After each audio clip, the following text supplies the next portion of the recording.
সুপ্রিয় শিক্ষার্থীবৃন্দ, কি অবস্থা সবার? আশা করি সবাই ভালো আছো। আজকে আমি তোমাদের জন্য নিয়ে হাজির হলাম হিসাব বিজ্ঞানের খুব গুরুত্বপূর্ণ একটি ক্লাস নিয়ে। আজকের ক্লাসে আমাদের আলোচনার বিষয় হিসাব বিজ্ঞানের বেশ কিছু বেসিক টপিক নিয়ে, যেগুলা না জানলেই নয়। এই ক্লাসটি কাদের জন্য দরকার? এক হচ্ছে যারা এবার নতুন করে 9-এ উঠছো বা 10-এও যাদের 9-এ ঠিক মতো পড়াশোনা হয়নি তাদের জন্য।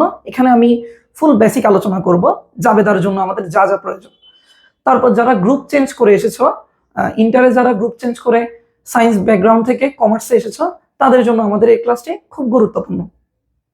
খুব বেশি কথা না বাড়িয়ে চলো আমরা চলে যাই আমাদের আজকের মূল টপিকে। আমাদের আজকের আলোচনার বিষয় হচ্ছে হিসাব বিজ্ঞানের শুরু করার জন্য যে যে জিনিসগুলো দরকার: হিসাব, লেনদেন, হিসাব বিজ্ঞান পরিচিতি, জাবেদা। এবং আমি আজকের ভিডিওতে তোমাদেরকে শিখাবো কিভাবে খুব সহজে তোমরা জাবেদা নির্ণয় করতে পারো কৌশলের মাধ্যমে। আসো, খুব বেশি কথা না বাড়িয়ে শুরু করি। হিসাব বিজ্ঞান, প্রথমে আমি যদি একটু আলোচনা করি হিসাব বিজ্ঞান কাকে বলে। হিসাব বিজ্ঞান হলো এমন একটি প্রক্রিয়া যার মাধ্যমে কোনো ব্যক্তি বা প্রতিষ্ঠানের সকল আর্থিক কার্যাবলী সঠিকভাবে লিপিবদ্ধ করা হয় এবং হিসাব কাল শেষে আর্থিক অবস্থা নিরূপণ করা হয়। এখন আসো, এই হিসাবকে আমরা বিজ্ঞান কেন বলছি? মানে হিসাব তো নর্মালিও রাখা যায়, এখানে হিসাব বিজ্ঞান ওয়ার্ডটা কেন আসছে সেটা জানার জন্য আমাদেরকে একটু অন্য সাইডে যেতে হবে। সেটা হচ্ছে হিসাব বিজ্ঞানে দুইটা পদ্ধতিতে হিসাব রাখা যায়। একটা হচ্ছে একতরফা দাখিলা পদ্ধতি, আর একটা হচ্ছে দুতরফা দাখিলা পদ্ধতি। এখন আমাদেরকে আগে বুঝতে হবে একতরফা দাখিলা পদ্ধতি কি আর এই দুতরফা দাখিলা পদ্ধতি কি। একতরফা দাখিলা পদ্ধতি হচ্ছে হিসাবের একটি অবৈজ্ঞানিক পদ্ধতি। মানে কি? যেমন দোকানে যেরকম হিসাব রাখে, আজকে 1 লাখ টাকা বিক্রি হলো, খরচ হলো 30,000 টাকা, আমার 70,000 টাকা লাভ, আমি লিখে ফেললাম। মানে যেটাকে আমরা বাংলা হিসাব বলি সহজ ভাষায়। এই একতরফা দাখিলা পদ্ধতিতে হিসাব চক্রের যে ধাপগুলো আছে, জাবেদা, খতিয়ান, রেয়ামিল, আর্থিক বিবরণী, এগুলো কোনোটাই অনুসরণ করা হয় না। তাহলে দুতরফা কি? দুতরফা হলো হিসাবের একটি বৈজ্ঞানিক পদ্ধতি, যেটাকে ইংরেজিতে বলা হয় ডাবল এন্ট্রি সিস্টেম। আমরা হিসাব বিজ্ঞানে যা হিসাবই রাখি বর্তমানে, তা সব দুতরফার আদলে রাখা হয়। এখন এই দুতরফা দাখিলা পদ্ধতির জনককে? দুতরফা দাখিলা পদ্ধতির জনক হচ্ছে লুকা পেসিওলি। দুতরফা দাখিলা পদ্ধতির জনককে? Luka Pacioli. তিনি কোথায় জন্মগ্রহণ করেন? ইতালির ভেনিস শহরে। কোথায়? ইতালির ভেনিস শহরে। তিনি কি ছিলেন? তিনি ছিলেন গণিতবিদ, ধর্মযাজক, যাকে আমরা হিসাব বিজ্ঞানে দুতরফা দাখিলা পদ্ধতির জনক বলি বা এই হিসাব বিজ্ঞানেরই জনক বলি, কারণ যেহেতু পুরো হিসাব বিজ্ঞানটাই দুতরফা দাখিলা পদ্ধতিকে নিয়ে চলছে। 1494 খ্রিস্টাব্দে তিনি একটি বই লিখেছিলেন, যে বইটার নাম হচ্ছে সুম্মা ডি অ্যারিথমেটিকা জিওমেট্রিয়া প্রপোর্শনিয়েট প্রপোর্শনালিটা। আরেকবার বলছি, এটা খুব কঠিন একটি নাম, তোমরা বেশ কয়েকবার চেষ্টা করলে মুখস্থ করে ফেলতে পারবে।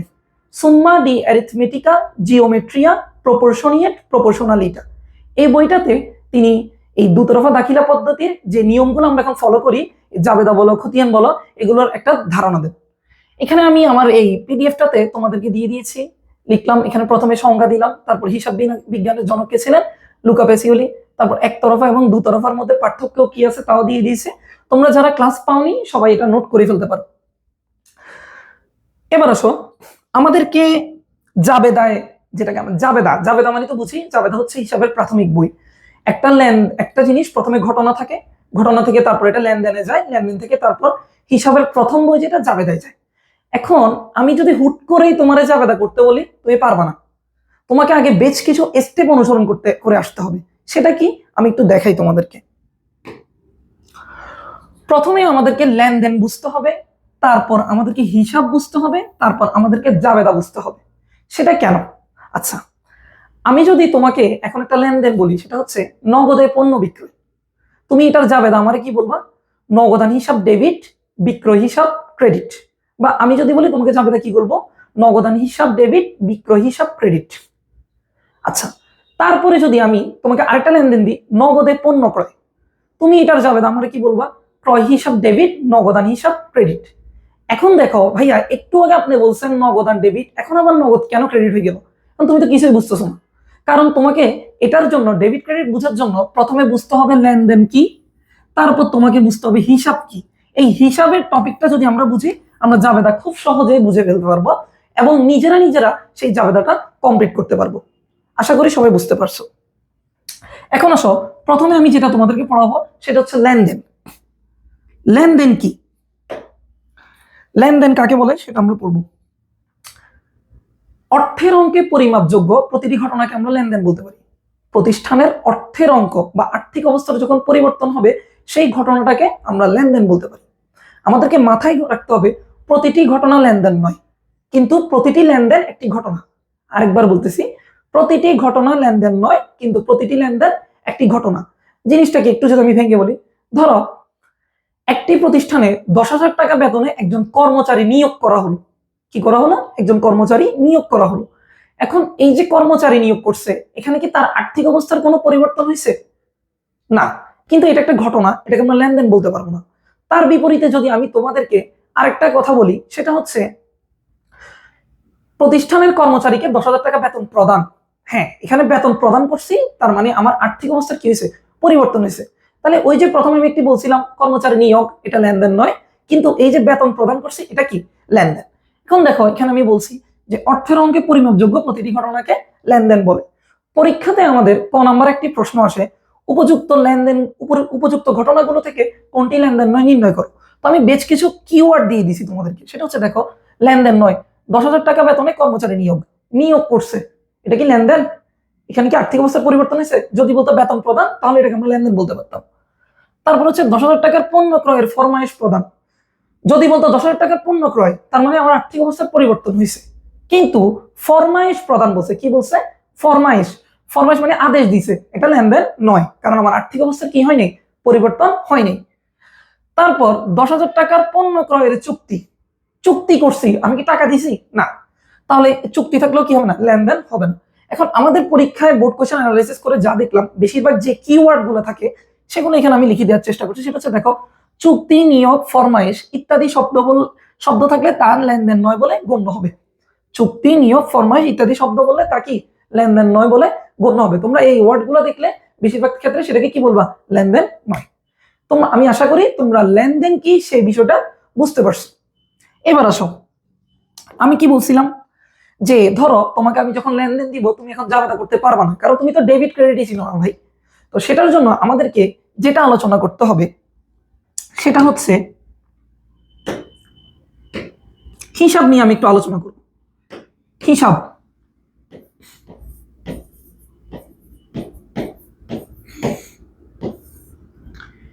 এই হিসাব বিজ্ঞানে হিসাব হচ্ছে 5 প্রকার। হিসাব বিজ্ঞানে হিসাব হচ্ছে 5 প্রকার। এক হচ্ছে আয়, 2 নাম্বার হচ্ছে ব্যয়, 3 নাম্বার হচ্ছে সম্পদ,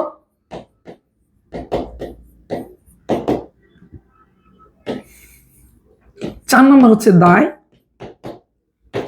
5 নাম্বার হচ্ছে মালিকানা সত্ত্ব।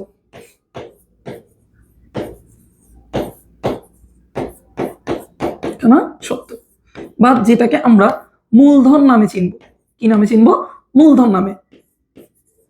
এখন দেখো, পুরো হিসাব বিজ্ঞান সবসময় এই 5টা জিনিস দিয়ে চলবে। একটা হচ্ছে আয়, একটা হচ্ছে ব্যয়, একটা হচ্ছে সম্পদ, একটা হচ্ছে দায়, একটা হচ্ছে মালিকানা সত্ত্ব বা মূলধন। এখন তুমি জানোই তো না কোনটা আয়, কোনটা ব্যয়, কোনটা সম্পদ, কোনটা দায়, কোনটা মালিকানা সত্ত্ব। সেটার জন্য আমরা আজকের ক্লাসে হিসাবের শ্রেণীও পড়তে হবে আমাদেরকে। তার মানে জাবেদা করার জন্য আমাকে হিসাবের পাশাপাশি হিসাবের শ্রেণীটাও জানতে হবে। কি জানতে হবে? হিসাবের শ্রেণী। তার আগে আমি একটু ছোট করে আলোচনা করি। আয় মানে তো বুঝি যেটা প্রতিষ্ঠানের ইনকাম, ব্যয় মানে বুঝি যেটা প্রতিষ্ঠানের ব্যয়, যেমন বেতন, ভাড়া, এগুলো সবসময় প্রতিষ্ঠানের ব্যয়। সম্পদ যেটা হচ্ছে আমরা স্থায়ী সম্পদ বলি, যেমন আসবাবপত্র, তারপর হচ্ছে অফিস সরঞ্জাম, যন্ত্রপাতি, এগুলো হচ্ছে সম্পদ। দায়, দায় মানে হচ্ছে যখন কেউ আমার থেকে টাকা পাবে তখন আমি তার কাছে কি? দায়বদ্ধ। এই 4টা জিনিস আমরা খুব সহজে বুঝছি। আমরা একটু এটা নিয়ে একটু আলোচনা করি, সেটা হচ্ছে মালিকানা সত্ত্ব। মালিকানা সত্ত্ব হচ্ছে বছরের প্রথমে মালিক যেটা ইনভেস্ট করে ব্যবসায়, সেটাকে আমরা মালিকানা সত্ত্ব বলি। যদি আমি বইয়ের সংজ্ঞা বলি তাহলে ব্যবসায়ের উপর মালিকের যে পাওনা বা দাবি, তাকে আমরা মালিকানা সত্ত্ব বা মূলধন বলতে পারি।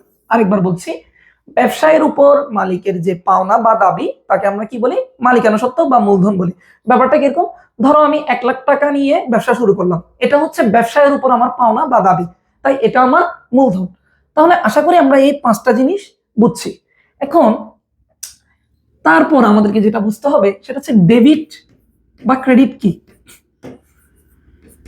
ডেবিট মানে হচ্ছে ডেটর, আর ক্রেডিট মানে হচ্ছে ক্রেডিটর। আমরা যখন জাবেদা করতে যাব তখন আমরা প্রত্যেকটা হিসাবের এই দুইটা পক্ষ আমাদেরকে নির্ণয় করতে হবে। একটা হচ্ছে ডেবিট পক্ষ আর একটা হচ্ছে কি ক্রেডিট পক্ষ। এখন তোমরা বলতে পারো এই রুলসটা কোথা থেকে আসছে? এই যে আমি প্রথমে পড়াইছিলাম দুতরফা দাখিলা পদ্ধতি, দুতরফা দাখিলা পদ্ধতি অনুসারে প্রত্যেকটা হিসাবের দুইটা পক্ষ আমাদেরকে নির্ণয় করতে হবে, কারণ এটা বৈজ্ঞানিক পদ্ধতি।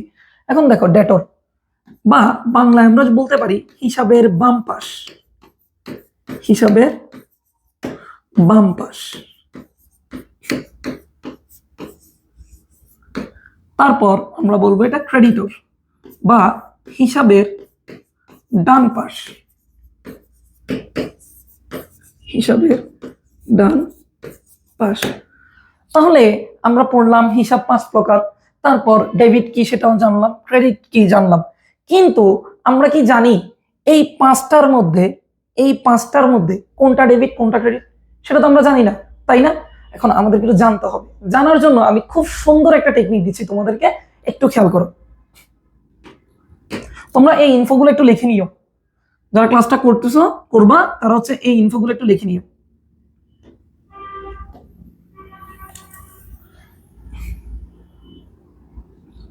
আসো আমরা একটু একটা মহিলার নাম মনে রাখবো, ঠিক আছে? একটা মহিলার নাম যদি আমি মনে রাখি, সেটা হচ্ছে শখ। শখ হচ্ছে ডেবিট। আচ্ছা, একটু ব্রিফলি আলোচনা একটু পরে করতেছি।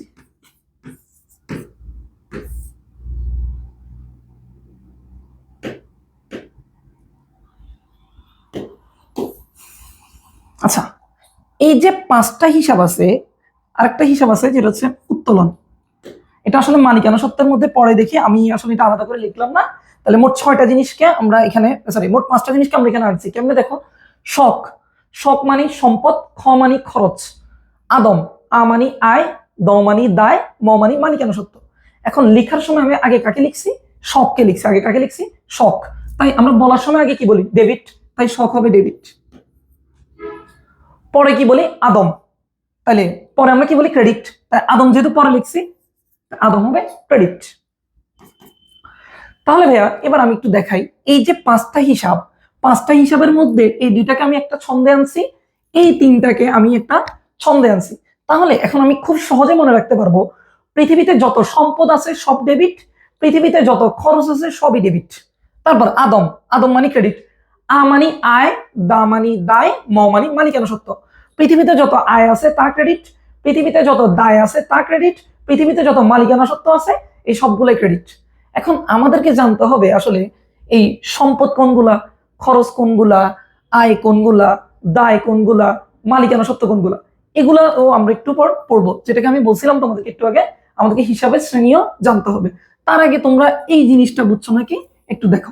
সেটা হচ্ছে দেখো, এই 5টাকে আমরা দুইটা ছন্দে আনছি। শখ মানে পৃথিবীতে যত সম্পদ আছে তা ডেবিট, পৃথিবীতে যত খরচ আছে তা ডেবিট, পৃথিবীতে যত আয় আছে তা ক্রেডিট, পৃথিবীতে যত দায় আছে তা ক্রেডিট, পৃথিবীতে যত মালিকানা সত্ত্ব আছে তাও কি ক্রেডিট। এখন আসো আমরা এগুলো একটু দেখবো, কোনটা সম্পদ, কোনটা খরচ, কোনটা আয়, কোনটা দায়, কোনটা মালিকানা সত্ত্ব। তার জন্য আমাদেরকে একটু এখানে যেতে হবে।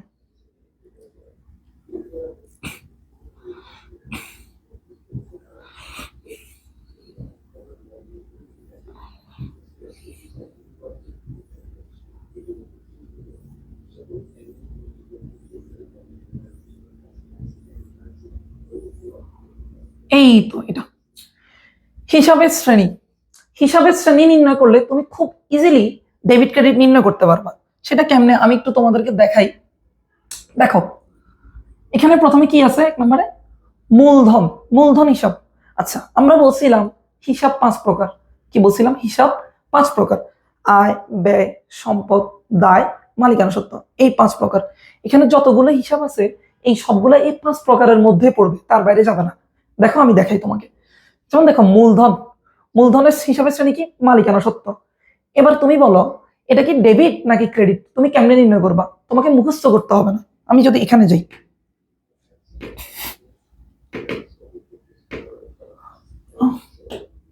এই তো আমি যদি এখানে যাই, দেখো আমি মালিকানা সত্ত্বকে কি বলছিলাম? ক্রেডিট বলছিলাম। তাইলে মূলধন যেহেতু মালিকানা সত্ত্বের শ্রেণীতে পড়ছে, তার মানে মূলধন কি হয়ে যাবে? ক্রেডিট হয়ে যাবে। এটা একটু খেয়াল করো। তারপর আবার যাই, উত্তোলন, উত্তোলনের শ্রেণী কি? সেম। আগে আমাকে চিন্তা করতে হবে এটা কি আয়ে পড়ছে, এটা কি ব্যয়ে পড়ছে, এটা কি দায়ে পড়ছে, এটা কি সম্পদে পড়ছে, নাকি এটা মালিকানা সত্ত্বতে পড়ছে। একটু চিন্তা করি। তাহলে উত্তোলন পড়ছে কোথায়? মালিকানা সত্ত্বতে। তাহলে উত্তোলন ডেবিট নাকি ক্রেডিট? একটু আগে কি বলছিলাম? আদম ক্রেডিট, মানে আয় দায় মালিকানা সত্ত্ব সবগুলোই ক্রেডিট, সবসময় ক্রেডিট হবে। তাহলে উত্তোলনও কি হবে? ক্রেডিট হবে। এবার আসো নগদ। নগদ টাকা কি? নগদ টাকা ব্যবসা প্রতিষ্ঠানের সম্পদ। তাহলে সম্পদ কি? সম্পদ ডেবিট নাকি ক্রেডিট? সেটা হচ্ছে শখ। শখ বলছিলাম কি? ডেবিট। মানে পৃথিবীতে যত সম্পদ আছে সব ডেবিট, পৃথিবীতে যত খরচ আছে সব ডেবিট। তাহলে নগদ টাকা যেহেতু সম্পদে পড়ছে, তাই নগদান হিসাব সবসময় ডেবিট হবে। তারপর ব্যাংক, কি বলছি? ব্যাংক হিসাব। ব্যাংকও একটা ব্যবসা প্রতিষ্ঠানের সম্পদ। ব্যাংকও একটা ব্যবসা প্রতিষ্ঠানের কি? সম্পদ। তাহলে ব্যাংক হিসাব ডেবিট নাকি ক্রেডিট? আমি কি মুখস্থ করবো? না। আমি ওই মহিলার নামটা দিছিলাম তোমাদেরকে, শখ। শখ মানে কি? সম্পদ। সম্পদ সবসময় কি হয়? ডেবিট হয়। তাই ব্যাংক হিসাব যেহেতু সম্পদে পড়ছে, তাই এটা কি হবে? ডেবিট হবে। ক্রয়, ক্রয় করলে ব্যবসা প্রতিষ্ঠানের ব্যয় হয়। তাহলে ব্যয় ডেবিট নাকি ক্রেডিট? আমি তোমাদেরকে শখ পড়াইছিলাম না? শখ, সম্পদ আর খরচ এই দুটোটাই ডেবিট, তাই ক্রয় হিসাবও ডেবিট। বিক্রয়, বিক্রয় হচ্ছে ব্যবসা প্রতিষ্ঠানের আয়। বিক্রয় কি? ব্যবসা প্রতিষ্ঠানের আয়। তাহলে বিক্রয় যেহেতু ব্যবসা প্রতিষ্ঠানের আয়, তাহলে আমি আদমকে কি বলছিলাম? ক্রেডিট বলছিলাম। তাহলে আয় মানি ক্রেডিট, দায় মানিও ক্রেডিট, মালিকানা সত্ত্ব মানিও ক্রেডিট। তাহলে বিক্রয় যদি আয় হয়, তাহলে বিক্রয়ও কি হবে? ক্রেডিট হবে। আসবাবপত্র, কলকব্জা ও যন্ত্রপাতি এই দুটোটা হচ্ছে ব্যবসা প্রতিষ্ঠানের সম্পদ। তাহলে শখ ডেবিট বলছিলাম, তার মানে আসবাবপত্র যেহেতু সম্পদে পড়ছে, তাহলে আসবাবপত্র ডেবিট, যন্ত্রপাতিও কি? ডেবিট। এবার আসো আমরা এই ক্রয় ফেরত, বই ফেরত, বিক্রয় ফেরত বা আন্ত ফেরত এগুলো নিয়ে একটু আলোচনা করি। দেখো একটু আগে কি বলছিলাম? ক্রয়, ক্রয় হিসাব ডেবিট। ক্রয় হিসাব কেন ডেবিট? কারণ এটা ব্যবসা প্রতিষ্ঠানের ব্যয়। তো আমি কি বলছিলাম? পৃথিবীতে যত খরচ আছে সবগুলো সবসময় ডেবিট হবে, তাই ক্রয় হিসাব ডেবিট। কিন্তু এখানে ক্রয় ফেরত বলছে। ক্রয় যদি ডেবিট হয়, ক্রয় ফেরত ক্রেডিট। এভাবে মনে রাখতে পারো। আরেকটা পদ্ধতিতে মনে রাখতে পারো হিসাবের শ্রেণী দিয়ে, সেটা হচ্ছে ক্রয় যেহেতু ব্যয়, ক্রয় ফেরত হচ্ছে বিপরীত ব্যয়। ক্রয় যেহেতু ব্যয়, ক্রয় ফেরত কি? বিপরীত ব্যয়। তো যেহেতু বিপরীত বলছি, ব্যয় যেহেতু ডেবিট, তাহলে এটার বিপরীতটা কি হবে? ক্রেডিট হবে। তাই ক্রয় ফেরত ক্রেডিট। এবার আসো বিক্রয় ফেরত। বিক্রয় হচ্ছে ব্যবসা প্রতিষ্ঠানের আয়, আর বিক্রয় ফেরত হচ্ছে কি? বিপরীত আয়। বিক্রয় ফেরত হচ্ছে কি? বিপরীত আয়। এখন আয় যদি ক্রেডিট হয়, তাহলে বিক্রয় যেহেতু আয়, তখন আয় হচ্ছে ক্রেডিট। তাহলে বিক্রয় ফেরত হচ্ছে বিপরীত আয়, তাহলে এটা ডেবিট হয়ে যাবে। তাহলে বিক্রয় যদি ক্রেডিট হয়, বিক্রয় ফেরত কি হবে? ডেবিট হবে। তারপর আসো পাওনাদার হিসাব বা প্রদেয় হিসাব, দেনাদার হিসাব বা প্রাপ্য হিসাব। হিসাব বিজ্ঞানে তুমি এই পাওনাদারকে অনেক জায়গায় প্রদেয় নামে পাবা। প্রদেয় দেখলেই মাথা রাখবে এটা দায়। প্রদেয় বা পাওনাদার দেখলে এটা কি হবে? দায়। দেনাদার বা প্রাপ্য হিসাব, দেনাদারকে তুমি হিসাব বিজ্ঞানে প্রাপ্য নামে পাইতে পারো, বা প্রাপ্যের জায়গায় এটাকে কি নামে পাইতে পারো? দেনাদার নামে পাইতে পারো। এই প্রাপ্য আর প্রদেয়, প্রদেয় দেখলে এটাকে ধরে নিবে দায়। এবার এটার পাশে কি আছে সেটা দেখার দরকার নেই। প্রদেয় ওয়ার্ডটা দেখলেই তুমি ধরে নিবে এটা দায়। এবার সেটা প্রদেয় ভাড়া, প্রদেয় বিল, প্রদেয় অফিস ভাড়া, তারপর হচ্ছে প্রদেয় বিদ্যুৎ বিল, যেটাই থাকো প্রদেয় আছে মানে এটা তোমার দায়। এখন আসো আমি একটু এই পাওনাদার আর দেনাদার নিয়ে একটু ব্রিফলি আলোচনা করি। পাওনাদার মানে হচ্ছে আমি একজন থেকে বাকিতে কিছু কিনছিলাম, সে আমার থেকে টাকা পাবে, এটা হচ্ছে আমার দায়। এটা আমার কি? দায়, কারণ আমি ওর কাছে দায়বদ্ধ। এখন এই পাওনাদার ডেবিট নাকি ক্রেডিট? আমি তোমাকে বলছিলাম ডেবিট ক্রেডিট নির্ণয় করার জন্য প্রথমে তোমাকে হিসাবের শ্রেণীতে যেতে হবে। কিসে যেতে হবে? হিসাবের শ্রেণী। এবার সেটা কি আয়, সেটা কি ব্যয়, সেটা কি সম্পদ, সেটা কি দায়, সেটা কি মালিকানা সত্ত্ব, এই পাঁচটার মধ্যে কোথায় পড়ছে সেখানে যেতে হবে। যেটাতেই পড়ে সেটাতে গেলে আমরা ছন্দে চলে যাব, শখ আর আদমে চলে যাব। যেমন পাওনাদার মানে কি বলছিলাম? আমার থেকে কেউ টাকা পাবে, তার মানে আমি দায়বদ্ধ। তাহলে হিসাবের শ্রেণীতে এটা কোথায় পড়ছে? দায়ে পড়ছে। আমি কি বলছি? আদম। আদম কি? ক্রেডিট। তার মানে আয়, দায়, মালিকানা সত্ত্ব তিনটাই কি? ক্রেডিট। তাহলে পাওনাদারও সেই হিসাবে যেহেতু দায়ে পড়ছে, এটা কি হবে? ক্রেডিটে যাবে, কারণ পাওনাদার হচ্ছে দায়। দেনাদার বা প্রাপ্য হিসাব, সম্পদ। শখকে আমি কি বলছিলাম? ডেবিট বলছিলাম। শখকে আমি কি বলছিলাম? ডেবিট। মানে পৃথিবীতে যত সম্পদ আছে সব ডেবিট, পৃথিবীতে যত খরচ আছে সব ডেবিট। তাহলে দেনাদার যেহেতু সম্পদ, তার মানে দেনাদার হিসাব সবসময় ডেবিট হবে। এবার আসো এগুলো খুব ইজিলি পড়ে ফেলি। প্রদেয় বিল, আমি কি বলছিলাম? প্রদেয় দেখলেই দায়। এবার এটার পাশে কি আছে দেখার বিষয় না। তাহলে দায়কে আমি কি বলছি? ক্রেডিট। আদম যেহেতু ক্রেডিট, তার মানে দায় কি? ক্রেডিট। প্রাপ্য বিল, প্রাপ্য বিলকে স্যার আমি কি বলছিলাম? প্রাপ্য বিল মানে আমার দেনাদার, মানে সম্পদ। এই প্রাপ্য ওয়ার্ডটা দেখলেই পাশে বিল আছে, ভাড়া আছে, কিচ্ছু দেখার দরকার নাই তোমার। এখানে প্রাপ্য আছে না? প্রাপ্য দেখলে তোমার সম্পদ। তাহলে সম্পদ সবসময় কি? ডেবিট। সম্পদ সবসময় কি? ডেবিট। তাহলে প্রাপ্য বিল কি হবে? ডেবিট। মজুত পণ্য, একটা ব্যবসা প্রতিষ্ঠানে দুই ধরনের মজুত পণ্য থাকে। মজুত পণ্য মানে কি হচ্ছে? যেটা নিয়ে ব্যবসাটা শুরু করছিল। এখন ব্যবসা প্রতিষ্ঠানে দুই ধরনের মজুত পণ্য থাকে, একটা হচ্ছে প্রারম্ভিক মজুত পণ্য, একটা হচ্ছে সমাপনী মজুত পণ্য। মানে হচ্ছে বছরের প্রথমে যা ছিল আমার কাছে, বছর শেষে যা আছে, এই দোনোটাই ব্যবসা প্রতিষ্ঠানের সম্পদ। কেন সম্পদ? কারণ এগুলো আমার কাছে থেকে গেছে অ্যাসেট হিসেবে। এখন যেহেতু সম্পদ বলছি তাহলে মজুত পণ্য ডেবিট নাই ক্রেডিট। ওই শখে চলে যাও তুমি আবার, স মানি সম্পদ, খ মানি খরচ, শখ মানেই ডেবিট, শখ মানেই কি ডেবিট, তার মানে মজুত পণ্য ডেবিট, কারণ এটা সম্পদে পড়ছে। তুমি যখন হিসাবে শ্রেণী জানবা খুব সহজে ডেবিট ক্রেডিট নির্ণয় করে ফেলতে পারবা। তারপরে আমরা যাই একটু তাড়াতাড়ি যাই, ঋণ, ঋণ মানে আমার দায়, আদম ক্রেডিট, তার মানে দায়ও ক্রেডিট। বিনিয়োগ মানে আমার সম্পদ, এটা সম্পদে পড়ছে, তার মানে সম্পদ কি বলছিলাম ডেবিট, তার মানে বিনিয়োগও ডেবিট। বেতন মানে আমার ব্যয়, শখ, সম্পদ আর খরচ সবসময় ডেবিট, তাহলে বেতন খরচে পড়ছে, তার মানে এটা ব্যয়। মনিহারি এটা ব্যয়, এটা ডেবিট। ভাড়া হিসাব এটা ব্যয়, এটা ডেবিট। পরিবহন খরচ এটা ব্যয়, এটা ডেবিট। আচ্ছা, প্রাপ্ত আর প্রদত্ত, এখানে সুদ আছে, এখানে আমি না যাই, আমি প্রাপ্ত আর প্রদত্তর কাহিনীটা বলে দিই। প্রাপ্ত মানে যে আমি পাইছি, প্রাপ্তকে যেখানে দেখবা এবার সেটা প্রাপ্ত কমিশন, প্রাপ্ত বার্তা, প্রাপ্ত সুদ, যাই দেখো মানে আয়, প্রাপ্ত মানে আয়। আর প্রদত্তকে যেখানে দেখবা প্রদত্ত মানে ব্যয়। প্রাপ্ত মানে আয়, প্রদত্ত মানে কি ব্যয়। এখন দেখো, এই দেখো প্রদত্ত সুদকে ওরা ব্যয় দিয়ে রেখেছে, তাহলে প্রদত্ত সুদ ডেবিট নাকি ক্রেডিট? ব্যয়। স্যার কি বলছিল? ওই শখ মানে খরচ, খরচ সবসময় ডেবিট হয়, তার মানে প্রদত্ত সুদ ডেবিট। প্রাপ্ত মানে কি আয়, ওই আদম, আয় মানে কি ক্রেডিট, তাই স্যার এখানে কি লিখছে প্রাপ্ত সুদকে আয় হিসেবে লিখছে, তাই এটা ক্রেডিট। বিজ্ঞাপন, প্রতিষ্ঠানের ব্যয়, ব্যয় লিখলাম। আচ্ছা, আমাদেরকে যেটা একটু বুঝতে হবে সেটা হচ্ছে কুরিন। কুরিন জিনিসটা কি? কুরিন, কুরিন মানে হচ্ছে ওই আমার এক বন্ধু আমার থেকে 1000 টাকা নিছিল, নেওয়ার সময় ও আমার বলছে তোরে আমি পুরো টাকাই দিব, কিন্তু ও আমার আর টাকাটা দেয়নি। ও কি করছে, আমার থেকে বলছে যে আমারে বলতেছে, আমি যখন টাকা খুঁজতেছি বলছে তুই আমার থেকে 500 টাকা পাবি, আর 500 টাকা তোকে আমি দিব না। এটা হচ্ছে আমার কুরিন, মানে খারাপ ঋণ। দেনাদারে যে টাকাটা আমরা পাবো না তাকে আমরা কুরিন বলি। মানে কি, আরেকবার বলতেছি, ধরো আমি আমার বন্ধুকে টাকা দিয়েছি 1000 টাকা হাওলাত, সে আমাকে 1000 টাকার জায়গায় বলতেছে তোকে আমি দেওয়ার সময় 500 টাকা দিব। এই যে ও আমাকে 500 টাকা দেয়নি, সেটা হচ্ছে আমার কুরিন। কুরিন হচ্ছে আমার ব্যয়, মানে এই টাকাটা আমি পাবো না। তাহলে কুরিন যেহেতু ব্যয়, তার মানে কুরিনও ডেবিট। তারপরে দেখো প্রাপ্ত বার্তা, প্রদত্ত বার্তা, আমার এই বার্তাটা কিচ্ছু দেখার দরকার নেই স্যার, আমি প্রাপ্ত পাইছি না, প্রাপ্ত মানে আয়, আয় ক্রেডিট, তার মানে প্রাপ্ত বার্তা ক্রেডিট। এই প্রদত্তর দিকেও তাকানোর দরকার নেই স্যার, প্রদত্ত মানে আমার ব্যয় না, তাহলে ব্যয়কে আমি কি বলছিলাম ডেবিট, তাই প্রদত্ত বার্তাও ডেবিট। অবচয় কি? অবচয় নিয়ে একটু আলোচনা করি। স্থায়ী সম্পদের ক্ষয়জনিত ব্যয়কে অবচয় বলে। স্থায়ী সম্পদের ক্ষয়জনিত ব্যয়কে কি বলা হয়? অবচয়।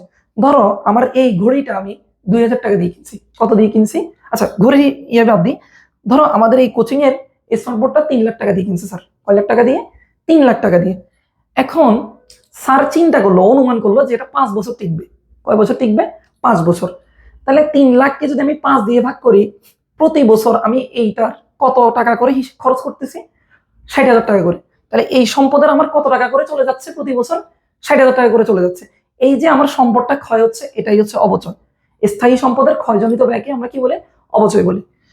তাহলে অবচয় যেহেতু আমার চলে যাচ্ছে, তার মানে এটা আমার খরচ, অবচয় ও ব্যয়। তাহলে ব্যয় যদি ব্যয় হচ্ছে শখ মানে খরচ, তাহলে খরচ ডেবিট, তাই অবচয় হিসাবও ডেবিট। এবার আসো বকেয়া খরচ, প্রাপ্য আয় হিসাব, অগ্রিম খরচ, অগ্রিম আয়, এটা আমি একটু পরে আলোচনা করতেছি। তার আগে একটু এই মেরামত হিসাব, মেরামত মানে ব্যয়, ব্যয় হচ্ছে ডেবিট। অফিস সরঞ্জাম হচ্ছে সম্পদ, সম্পদ হচ্ছে ডেবিট, কারণ শখ ডেবিট। অফিস সাপ্লাইজ হচ্ছে সম্পদ, এটাও ডেবিট। ঠিক আছে, তাহলে আমরা হিসাবের শ্রেণী দিয়ে খুব সহজে কিভাবে ডেবিট ক্রেডিট করা যায় সেটা আমি তোমাদেরকে এতক্ষণ শিখালাম। আশা করি তোমরা বুঝতে পারছো। এখন আসো, এই দেখো আমি এতক্ষণ যাই পড়াইছি তোমার এই সকারাদম দিয়ে পড়েছি, মানে এই 5টার বাইরে কিন্তু কোনো হিসাবই যায়নি, এই 5টার বাইরে কোনো হিসাবই যায়নি। তাইলে আমরা খুব সহজে, মানে ধরো আমাকে প্রথমে আগে মাথায় রাখতে হবে আসবাবপত্র, এটা কোথায় পড়ছে? এটা সম্পদে পড়ছে। কোথায় পড়ছে? সম্পদে। এটা আমি কেমনে বুঝলাম? ওই তোমাদেরকে একটু আগে হিসাবের শ্রেণীর লিস্ট আমি দিলাম, এটা তোমরা তোমাদের বইও পাবা, আমার পিডিএফটাতেও পাবা। তাহলে তোমাদেরকে যেটা আমি লিস্টটা দিলাম সেখানে আমি পাইছি কি আসবাবপত্র হচ্ছে সম্পদে পড়ছে। তাহলে স্যার কি বলছে? শখ ডেবিট, মানে পৃথিবীতে যত সম্পদ আছে সবগুলোই ডেবিট, তার মানে আসবাবপত্র ডেবিট। তার মানে তোমাকে ফার্স্টে ডেবিট ক্রেডিট নির্ণয় করার জন্য কি করতে হবে একটু খেয়াল করো। প্রথমে তোমাকে পক্ষটা বের করতে হবে, মানে এখানে কি কি আছে? আসবাবপত্র, ধরো আসবাবপত্র, তো লেনদেনটার মধ্যে আসবাবপত্র আছে। তারপর তোমাকে চিন্তা করতে হবে এই আসবাবপত্র এই 5টার মধ্যে কোথায় পড়ছে, মানে আসবাবপত্র শ্রেণীটা কোথায়? ধরো সম্পদ, আসবাবপত্র কিসে পড়ছে? সম্পদ। তারপরে স্যারের ছন্দে চলে যেতে হবে। স্যার এই 5টা জিনিসকে 2টা ছন্দ দিয়ে করছে, একটা হচ্ছে শখ, একটা হচ্ছে আদম। স মানি সম্পদ, খ মানি খরচ। তাহলে আসবাবপত্র যেহেতু সম্পদে পড়ছে, স্যার কি বলছে? শখ হচ্ছে ডেবিট, শখ সব সময় ডেবিট। ক্লিয়ার? তারপর ধরো বিক্রয়, বিক্রয় হচ্ছে আয়। তাহলে আমি আগে চিন্তা করতে হবে বিক্রয় এই 5টার মধ্যে কোথায় পড়ছে? আয়ের মধ্যে পড়ছে। কোথায় পড়ছে? আয়। তাহলে স্যার কি বলছে? আদম সবসময় কি হবে? ক্রেডিট হবে, মানে আয় সবসময় কি হবে? ক্রেডিট হবে। আশা করি তোমরা সবাই আজকের লেনদেন এবং হিসাব এই 2টা টপিক খুব ভালো করে বুঝতে পারছো এবং হিসাব বিজ্ঞান পরিচিতিটাও খুব ভালো করে বুঝতে পারছো। তোমরা নেক্সট ক্লাসে আসার সময় আমার জন্য এটা নোট করে নিয়ে আসবে। সালাম আলাইকুম।